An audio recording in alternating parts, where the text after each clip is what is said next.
Welcome to Storycomic Presents, where we interview amazing storytellers and artists. This is episode 163. I'm your host, Barney Smith of Storycomic.com, and we're excited to have with us the internationally acclaimed and brilliantly creative fantasy author, David Trotter. I David, appreciate the accolades. there you go. Working on the former, getting there with the prior. So That's true. I mean, you have sold books internationally. That's true. absolutely, Yeah. absolutely. I actually I met a lot of people from Denmark. Surprisingly, I got a couple, I guess, a little fan base over there. So Oh, that's it's been kind awesome. of fun. Met a lot of them, as I was saying earlier, like via TikTok. So got Right. a small little group of people over in Denmark that it's been fun to meet with. So it's interesting. Before we get on, our mutual connection, Robert Zangari, introduced us, and he said, "Listen, you got to get David on the show. This guy is an amazing fantasy author.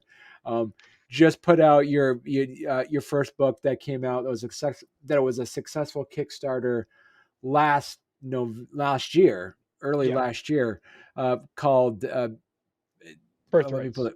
There it is. Yeah, Birthright, the last son of the Pharaoh Mage saga, which is that. So, I allowed you. A lot of people mess up the last word, so congratulations, well done. oh, thank you. Okay, all right. Including my mother and my wife, who both are so sick of hearing about it, they could. Yeah, so no, yeah, it was actually we met. I met Robert as I was saying before, via my Kickstarter. He was one of my early pledgers. I think I'd have to look back and see, but he was like number 17 or 18, and we just started chatting after the books were out. It was actually kind of a little bit of an unfortunate event. Some mail was lost. I had about 57 books lost in the ether for about a month and a half, waiting to get them delivered. And so I was like communicating regularly.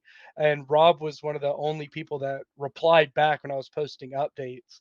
And then we just started talking. And when it finally delivered, I just never shut up. And he ended up introducing me to a few writing groups. And yeah, he's a pretty amazing author. I think he just Right, finished his Kickstarter, which was super successful.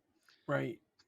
And right now, and we'll talk about it in a little bit. You actually now, presently, as of this recording, you also have a Kickstarter that is past your goal, which is you're actually making an audio book edition release of Correct. the book that you released, Birthrights.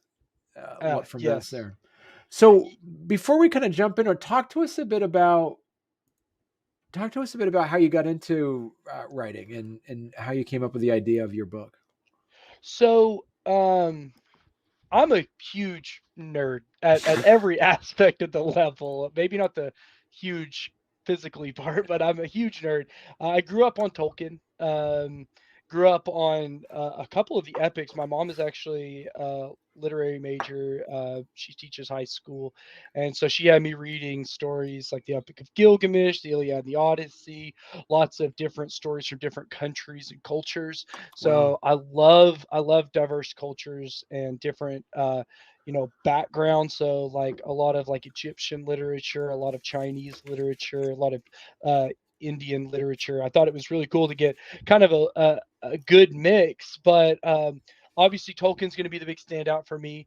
I was really cool. I thought it was cool that I read The Lord of the Rings every year consecutively for about 12 or 13 years. Wow. Um, and I ate it up. Uh, but then all of a sudden, comics quit being the thing that only the weird kids did. I collected comics. I watched all the X-Men shows, the Justice League shows, the Batman man shows, Spider-Man. As I was pointing out on your wall, big Spider-Man. 90s, 80s Spider-Man, the Ninja Turtles. And while I love the world of fantasy, I always thought, it would be really cool because you get like the wizard, right, or Mm. or a barbarian that's kind of tough and rumbly, but you don't see a lot of people with like superpowers. So for me, I started crafting this idea back in like 2018 of a character. Like, what would it be like to put a superhero in a fantasy setting? How would they handle it? Wow. That's kind of Okay. what like sparked all of it. And I worked on it. and it went through iteration and draft and iteration and draft and a lot of world building. And it was always kind of like a side hobby for me.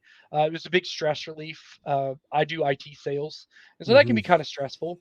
And and then one day for my birthday, my wife had went to the different members of my family, and she was like, "Hey, my husband's writing a book. I think he's actually gonna make it. Like, I think he's gonna get somewhere, but we have no money really."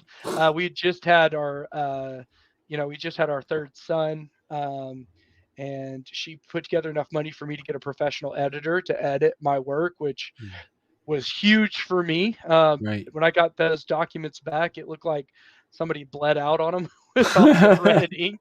And I'm a little dyslexic, little ADHD, so I don't see like certain words like the. I'll write it like 3 or 4 times in a row because I don't see the word, Hmm. and then I'll get some of my letters mixed up. And but at the end of the day, got it all edited back, and through and again, being in sales, I'm a big communicator, and I put out there that hey, I was writing a book, it was being edited, and I have no artistic ability. And one of my friends who is from college is a graphic designer. He's like, hey, I'm not really up this alley, but I got a friend of mine, Aaron Moschner, who you'll see on the bottom of my book as the artist and illustrator. He did all the work and he just did an amazing job. He Wow. really brought the vision of the book to life. And that's kind of, and then the rest is history. Uh, I put it out to Kickstarter. We got it successfully funded, which allowed me to turn it into. I was thinking I was only going to get to do an ebook, but this turned it into both a hardback and a paperback, which is now available as you're looking right now on Right. Amazon. Right. So, how long? Talk to us again about, like, so as you said, you kind of highlighted some of, like, the ideas of putting a superhero in a fantasy setting. Um, how long did it take you to with conceptualize an idea to actually then do the the writing of the book? So that's a really good question. So I toyed around with the idea. So my main characters, I have two. I have Aaliyah and Darius. And without getting into too much details, Darius is who you see the world through. He's your kind of like chaperone into the world that I crafted. Hmm. So Aaliyah, you're just kind of in it and you're riding along, and it's more fast paced and punchy because she's not new to the world. Darius is. So you're kind of learning. So Darius was my first creation. Um, I'm gonna get some flack here, so get ready. I have never watched Game of Thrones. I've never read Game of Thrones. It's one of the few fantasy epics. It's on my list. It's on my TBR, but I've never actually gotten into it. Don't ask me why. I don't know. I don't have a good answer. I just never got around to it. Everybody talked about it. Um, so Darius's original name was Denarius, and one of my friends was like, "Hey, you probably shouldn't use that name." And I was like, Why not?" And they're like, "Well, that's kind of like the most popular name of a character right now. You should probably change that." So, I mean, it went through revisions. It went through different revisions. But again, I said I started probably 2018. Really, when I finally put when I opened up the original Word documents, when I started whiteboarding everything out, 2018 was where it started. And I would say I finished the the first draft of my book, like the actual like, hey, this is a conceptual book, at the end of 2021. Um, that book is now part one of three. So I split it into three parts, and part one is Birthrights. Okay. Um, so, and it's still it's not like a Brandon Sanderson or Rob Zangari, 1,200 page epic, but it's hefty enough. I think it ended up being like 179,000 words, which for a lot of authors they really like to stay in that 120 to like 80 to 120 mark. So it's thick enough. It's four. So according to this, is 429 pages. Yeah. Wow. The hardback, I think, is a little bit more. There's images in there that Aaron crafted, and the font's a little bit bigger. It's a Okay. learning experience. When I got my prints back, I don't think the font is too small. It's what was suggested, but I upped it just a little bit more for the hardback, and I think it gives it a cleaner look. So I get my question to you is that is this going to be a part of a series? This Absolutely. So, okay. book two, I'm heavily engaged on. I've already written, obviously, one iteration, which was in what was going to be the first book, or Mm, it was going to be a book, and now it's broken into a series. okay. Um, I'm in the fourth draft of it. I hope to have it off to edits by November. That's my hope. Wow. Okay. Cool. Because I was curious because I did notice like in the listing on Amazon it says book one of one. So that was Well, so the way that works on Amazon, you can't really get to choose everything until you add another book. It'll say one of one, even if it's like a 3 or 5 or 12 part oh series. once It you put in says another what one it it'll say is. okay. Yeah, which is going to be really interesting. And I've tried to work around this. I'm writing novellas as well, that'll tell different parts of the story that aren't Right. critical, right? That aren't like critical to the main story, but it provides a lot of detail. So for your high fantasy nerds like me that really like to get into the nitty gritty of how things work, that those will be more for those people that really want to get in there and see how everything works, and learn about all those side characters and backstories. And those will count towards the number. I think I'll have 4, maybe 5 books in the main series, but I'm thinking by the end there will probably be anywhere between 7 to 9 books if you include the novellas. Okay. So talk to us about I love the idea. That's an amazing idea that you start off with the the idea of a superhero in a fantasy setting. Uh, is it what is the fantasy setting like from the lens of a superhero? Is it kind of a metropolis kind of feel where being a superhero is different? Is it like a Marvel where being a superhero can kind of be a burden? How did you put in the realm of how the populace of your fantasy setting views superheroes? That's a really good question, and bear with me as I try to give you the best answer possible. Uh, so first off, it's not medieval fantasy. So it's not Lord of the Rings esque. It is more steampunk Victorian era. Oh, cool. Um, and it's kind of like entering that age of industrialism. Uh, there are trains, though Darius doesn't know what those are. I feel like I can speak pretty lightly on this because it's in the prologue, so it's not too much of a spoiler. But Right. Darius gets cursed and he wakes up a certain time later, and that's Mhm. why he doesn't understand what all's going on. Okay. So when he wakes up, or when he before he's cursed, what he is, a pharaoh mage, right, is not uncommon, right? Now there aren't very many of them, but they're I guess I would say they're well known, right? There's only one Superman, but everybody knows who Superman is, right? Right. Well, there are 12 of the pharaoh mage, and now there's not. Now there's him, right? Oh, Uh, wow. but when he wakes up, he's seeing this world, and it's very Victorian esque. The dress, the style, the populace, and the place that he's in, the cities that he's in. I kind of took a Greco-Roman mindset, but then I put like industrial, like so lots of steel with like so there's columns and arches, but there's also like steel frames and glass, Right. so this kind of this like hybrid mix. But the people, there's a religious organization that kind of has mind share over the population, and it's a very large population of people that live in a very controlled area, right? And so magic or abilities or powers are all fairy tales. They don't exist.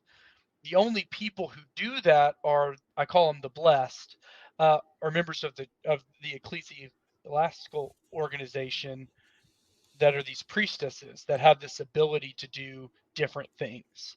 So the people don't believe there are such thing as superpowers. That they just believe that their religion they have people with these abilities. There's a lot more I don't want to get into, but they're being like sheltered, I guess I should say, as best as possible from the ideas of superheroes or like people with abilities.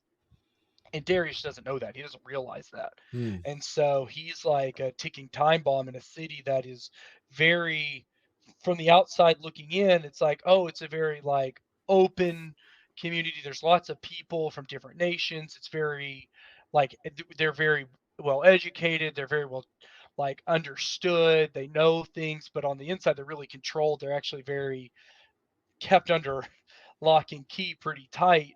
And there's a lot of political and socio-political agendas going on, and the word is escaping me. Um, where propaganda, a lot of Okay. propaganda, So he's trying to figure himself out in this world that magic doesn't exist. It's a fairy tale. And he's like, well, then what am I? Because I'm walking around, and his ability's cool. He can bind sunlight to his blood, which kind of supercharges him. Oh wow. And so when he's doing that, he becomes super fast, super strong. He can heal really fast, but it comes at a cost. The longer he holds on, I looked up a lot of uh, side effects of different drugs, and so he goes into a form of euphoria and ecstasy. He loses touch with reality, and the sun cooks him from the inside out. So he has to let go, or else he can burn up. Wow. Okay. So when you let me ask you about the world building part of Yeah, this. that's my Did favorite. you So fire away. did you create the world before you started writing the story, or did you just start writing the story and then figuring out the world building as you were exploring the world yourself? So both. So the world building is where I spend most of my time. So I don't have a MacGuffin and a large plot, right? Meaning that I have a character that's experiencing the world and his journey through it, Hmm. right? So the world, there's layers upon layers, and there's just some things that I've crafted that I will never be seen, right? Like unless somebody gets a hold of my stuff and makes like a Wikipedia, like a wiki, and like because there's just too much. There's so much information. There's so much world building. I'm a big fan and not a sponsor. Campfire, love to be if they want to sponsor me. By all means, holler at me.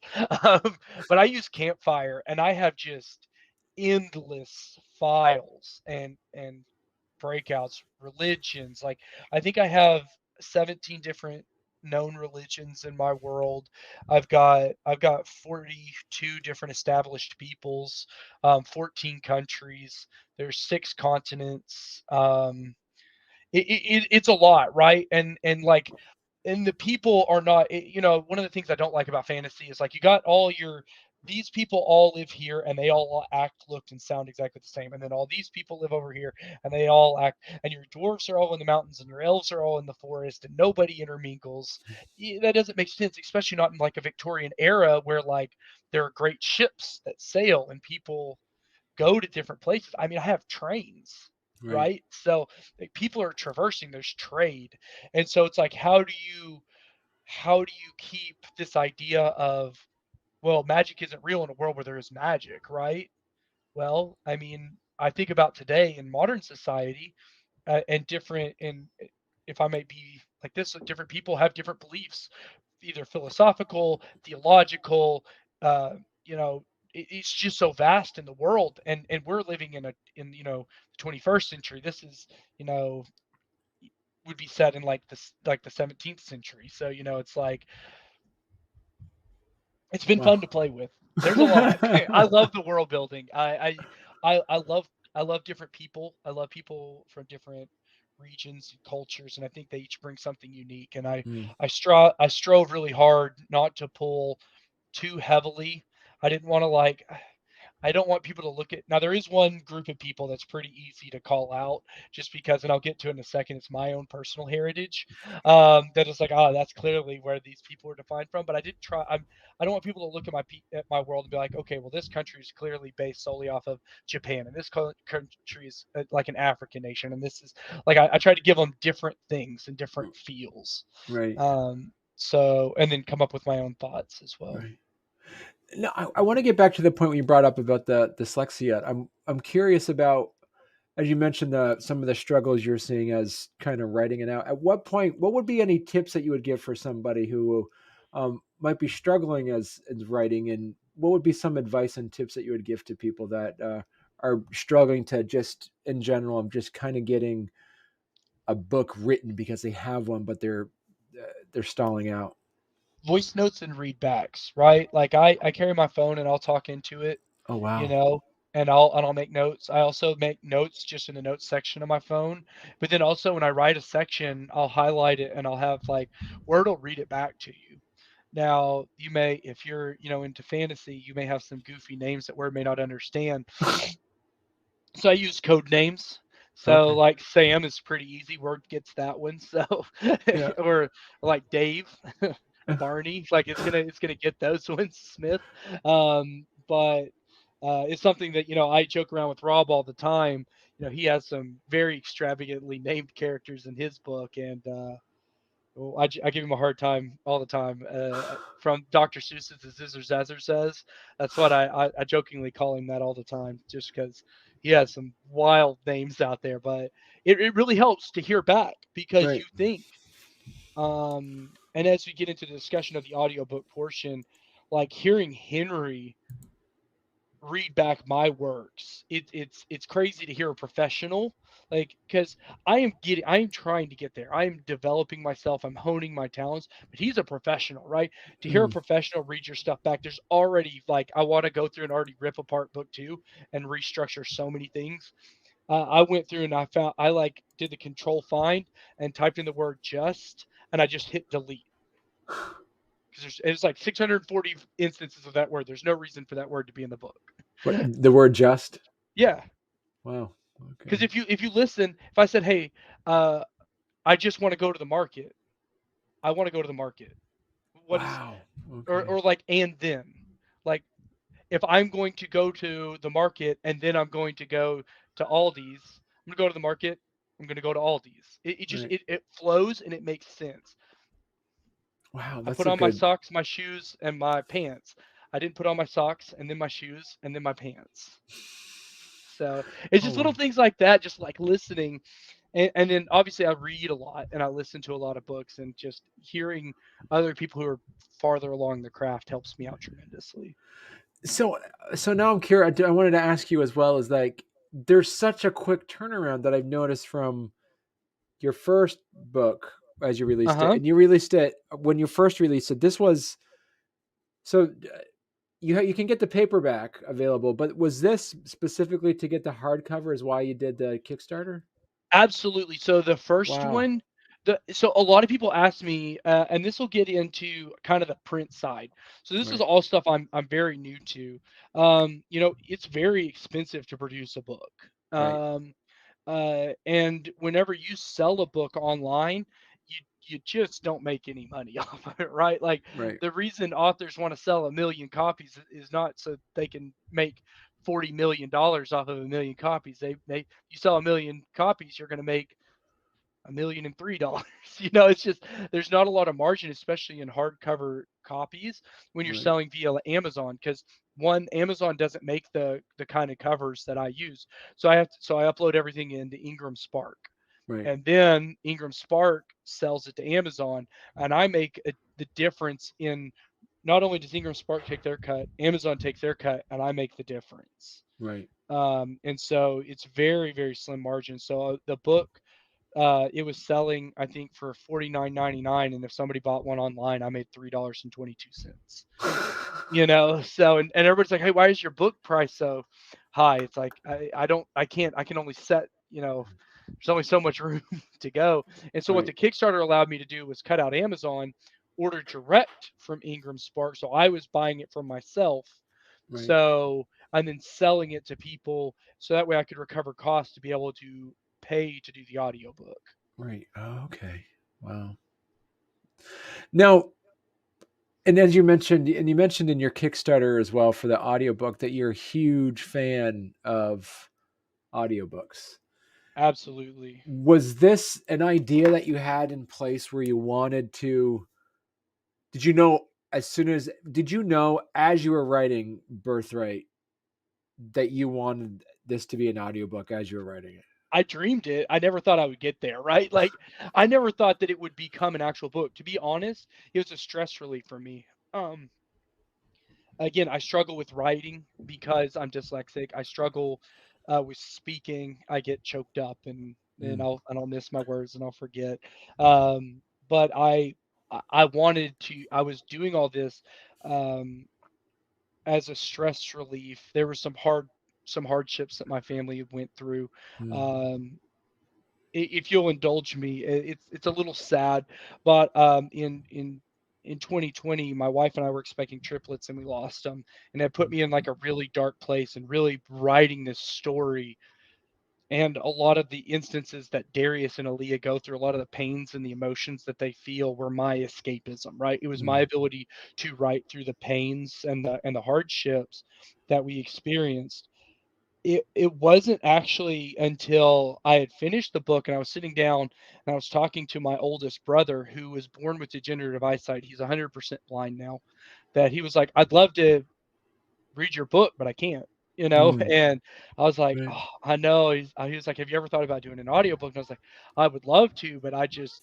And then all of a sudden, I reach out to Michael Kramer and Kate Rading, who are Right. very prolific uh, voice narrators out there, and I just requested like, "Hey, what would it cost at the time? What does your schedule look like?"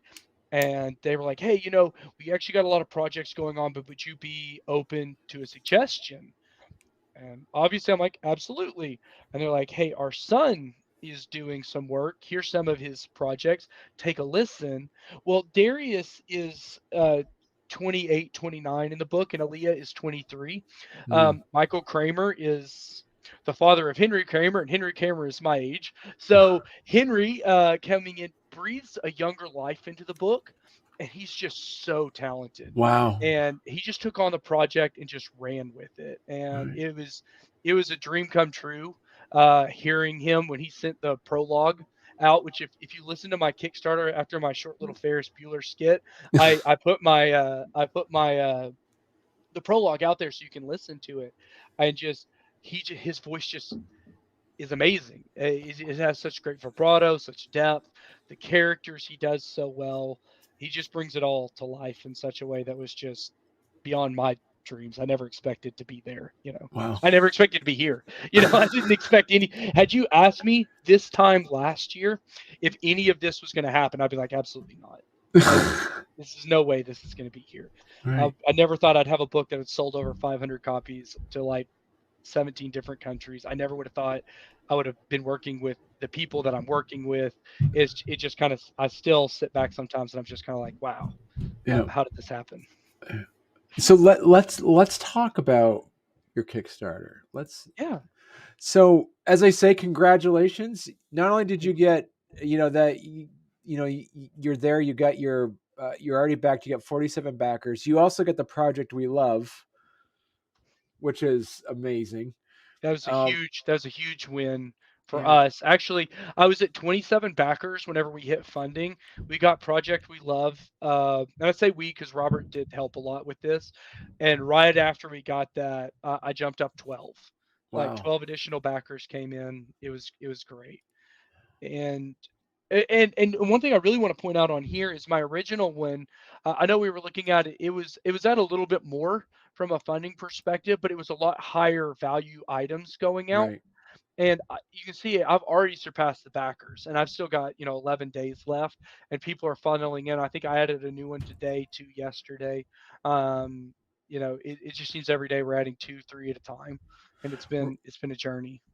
Exactly, because the point of it, you had 39 backers on your first Kickstarter, and your second Kickstarter, this one now you have 47 backers.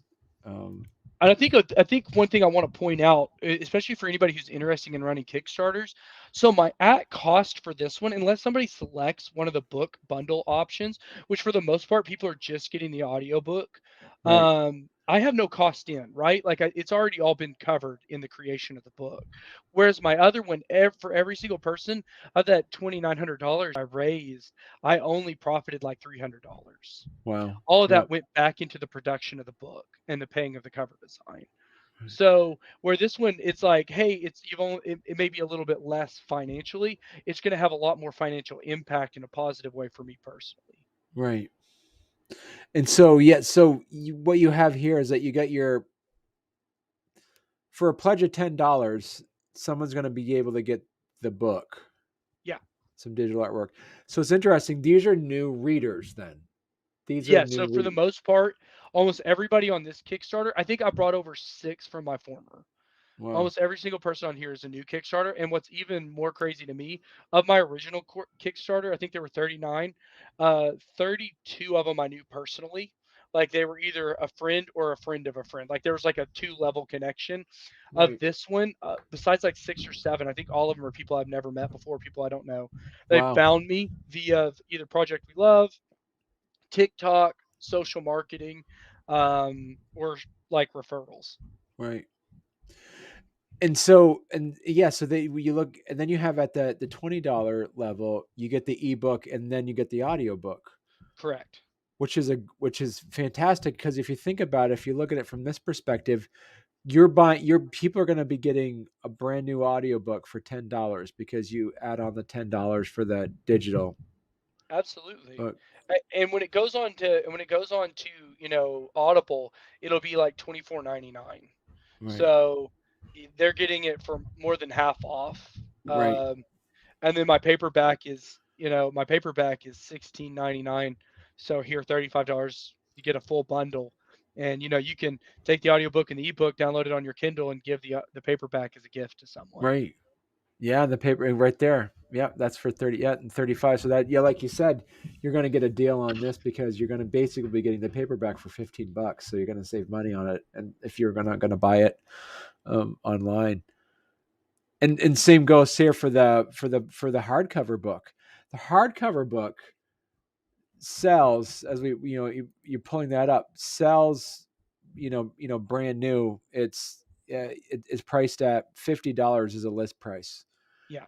for a hardcover book for that, and Yeah. you're selling for, and this is where, this is the best part about Kickstarter, is that when you see it in time, you're able to get a really good deal, because the audiobook, the ebook, and the hardcover are all $55.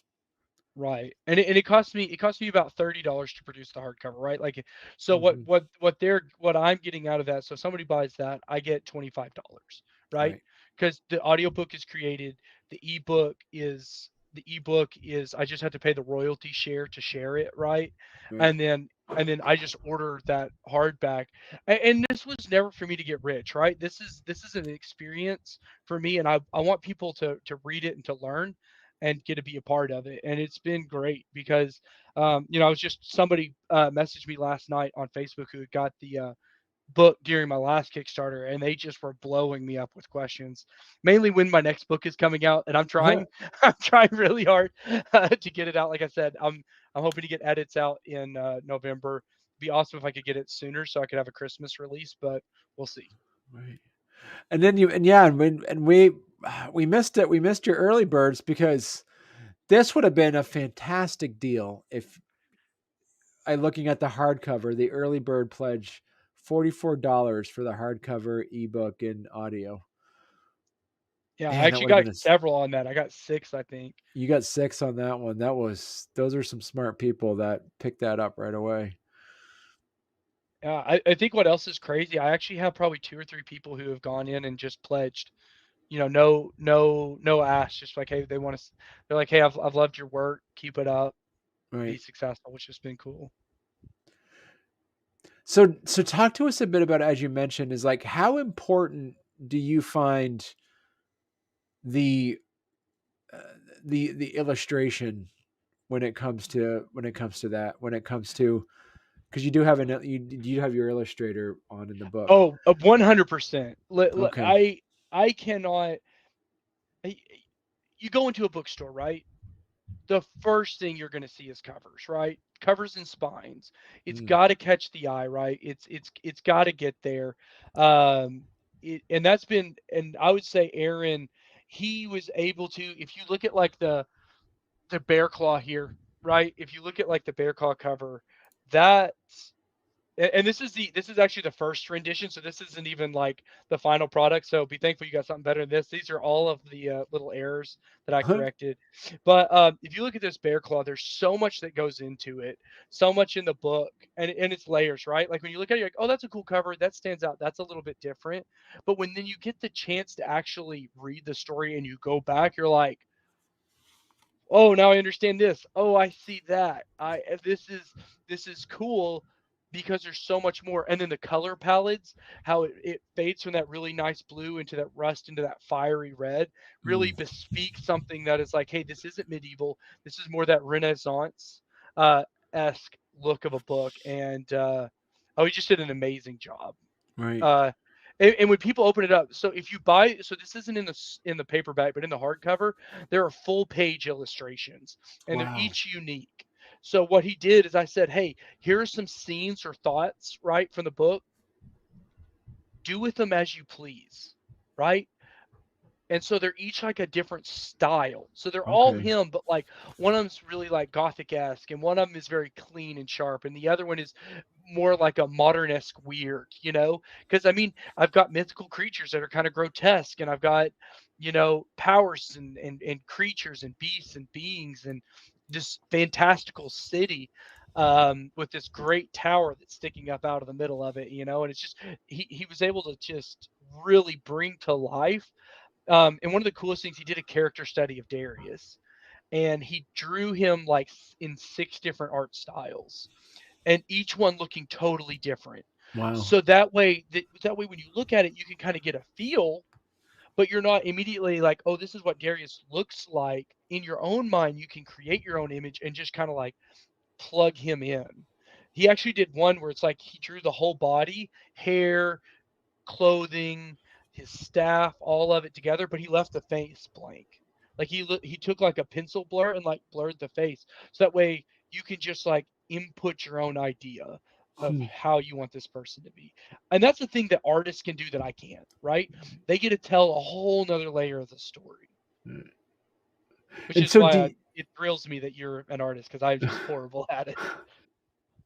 when people read, what are some of the feedback that you've seen that you were surprised that you got from fans and readers of the book? Like, oh, I really love X, or I really loved Y, and then you're kind of taken aback because you were thinking that maybe these other parts of the story would have been more surprising to you.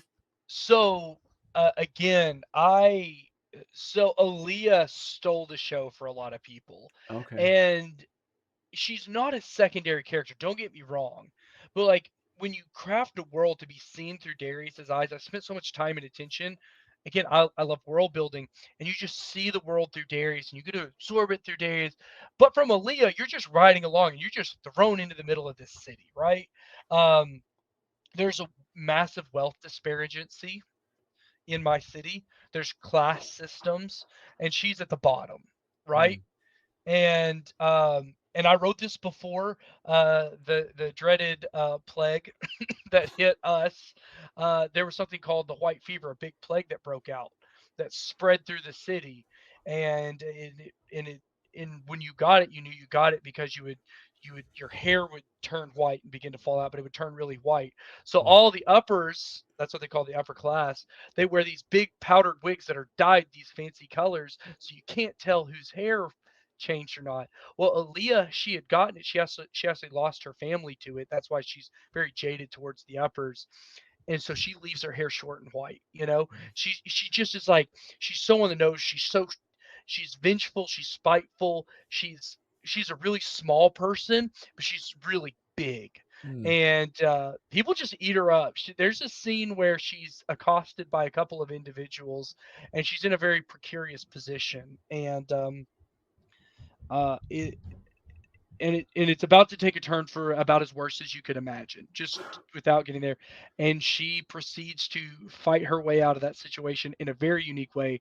I get a lot of people who enjoy my fight scenes because I don't write them like you write fantasy. I write them like you would write like superhero fight scenes, Right. right? Because these people have these unique abilities, right? And they can do things that other humans just can't. And so like time slows down. Like you see dust motes start to pause, and then people just ate that up. I would say the other thing is people really took after there's a character called Rannon, and he was supposed to be just a secondary character, but again, because I write a character driven story, he just kind of came off the pages, and people just love him. He's just this kind, lovable priest. He's a big old hardy man with big mustaches, and he loves people, he loves life, and he's really just dedicated to trying to help the city become better. He runs what's called a bread house, which is pretty much a house for the poor, and he provides meals and shelter for people who need help. Wow. And people have just been like, "Hey, I loved him." And then I will say, hands down, the biggest thing that people have liked is near the end of my book, Darius confronts a dark creature, and they really like that creature. And I can't go into details or spoilers, but it's one of my own creation, and I will say it's borderline horrific. Right? Okay. It's a fantasy novel, but it's a borderline, like, I don't want to say Lovecraftian horror, but like dark horror. Like it's like some Stephen King weird, oh, unsettling horror. So that was going to be my next question. Was there any specific creatures or monsters that was going to be any creatures or monsters that were unique that we wouldn't find in other fantasy settings? Yeah, so that one would be the particular one in book one. Um, there are beings in book one because of how the world is built that we don't realize are what they are, but we Mm. learn that as we develop. And And it's kind of hard to say a whole lot more. and when you talk about, for instance, as you said, there was uh that being the last son of the Pharaoh Mage saga, that is this the only person that possesses magic, or is there other superpowers, I guess, that will be seen? Yes. Yeah, in short answer, yes. So there are three sources. Hmm. So I'm a huge Zelda fan. So I Okay. didn't mean to rip this from Zelda, and I wouldn't say it's ripped from Zelda because it's very different. But there are three sources. No, it's not the three. That's not the Triforce, and it doesn't work exactly like that. But there are three external forces. There's a cognitive source, a matter source, like a source of matter and life, and Hmm. then there's a source of decay and destruction, and they work together to make reality exist. And different people can touch different sources, and that allots them different abilities. Right. Wow, this is pretty cool. So what you come to learn is like the blessed touch. It's called Aetora, the cognitive source, and that grants the blessed, which are like the women of the church I was telling you about, the ability either to heal or to see visions. So the cognitive, so they can either heal the physical or see. I call it the ethereal realm. See visions of like the past, present, or future. Okay. All right. That's They exciting get they stuff. have another power that comes with both of those that I can't really discuss because spoilers. It Yeah. is really cool. I'll say it uses both of those together to do something that you wouldn't think. Hmm. So, are you trying now to put out a book a year then? I so my goal was a book novella, book novella, book novella. Okay. But I am so far along in book two, I kind of just want to get it finished. I would love to put out a book a year, but I do work about 50 hours a week, and I have three kids, and I compete in powerlifting competitions. So I wake up at 4:30 in the morning, go to the gym, work out for about an hour, then I go to my office and I work on my book until about 7:30. Then I work from 8 to 5, come home, and then I do dad stuff. Right. I help coach my son's little league t-ball team, and so keeps me busy, keeps me young. Uh, so that's great. So, do you have a working title for book two? Yes, so I have a working title for book two and for the novella I'm working on. Okay. So book 2 is Chains of a Broken God. It really dives into the lore that I set up in 1, and it is my Empire Strikes Back. Okay.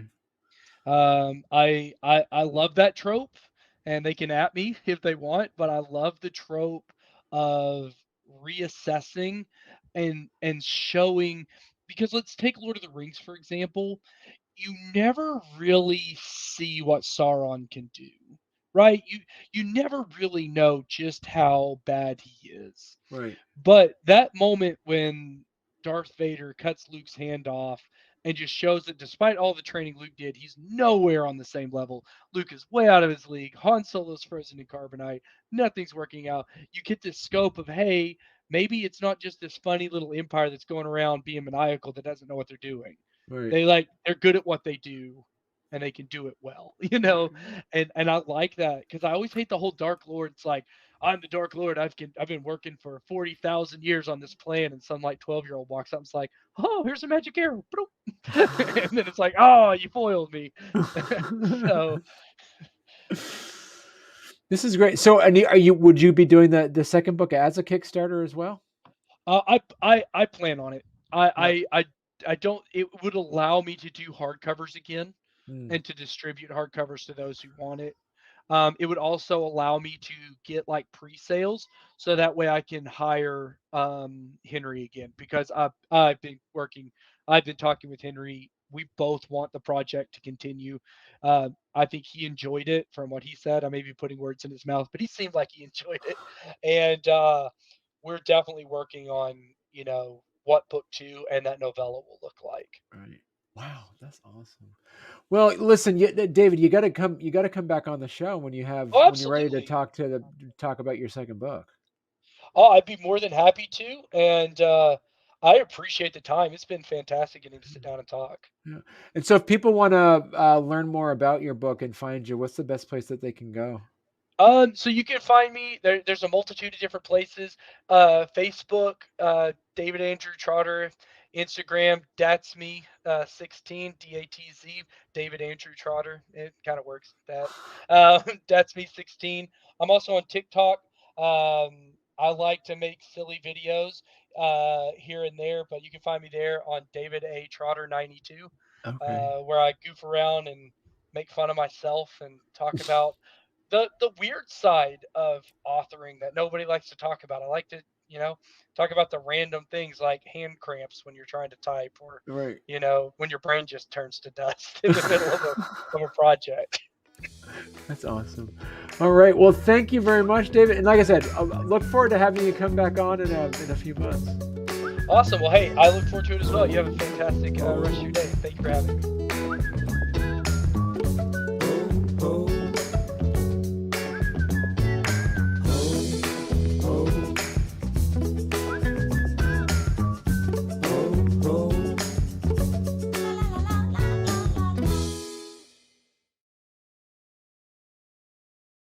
How big was your graduating class? 93. 93. Okay. Yeah. All right. All So right. we set a school record. It was pretty dope. We ended up having three cities were part of like the graduation. So it was like Ozark, but then PV and Altus kind of all joined together. I gra- Very I graduated with 44 people in our class, and nice. I So you're like to huge. yeah, yeah, 93 is huge.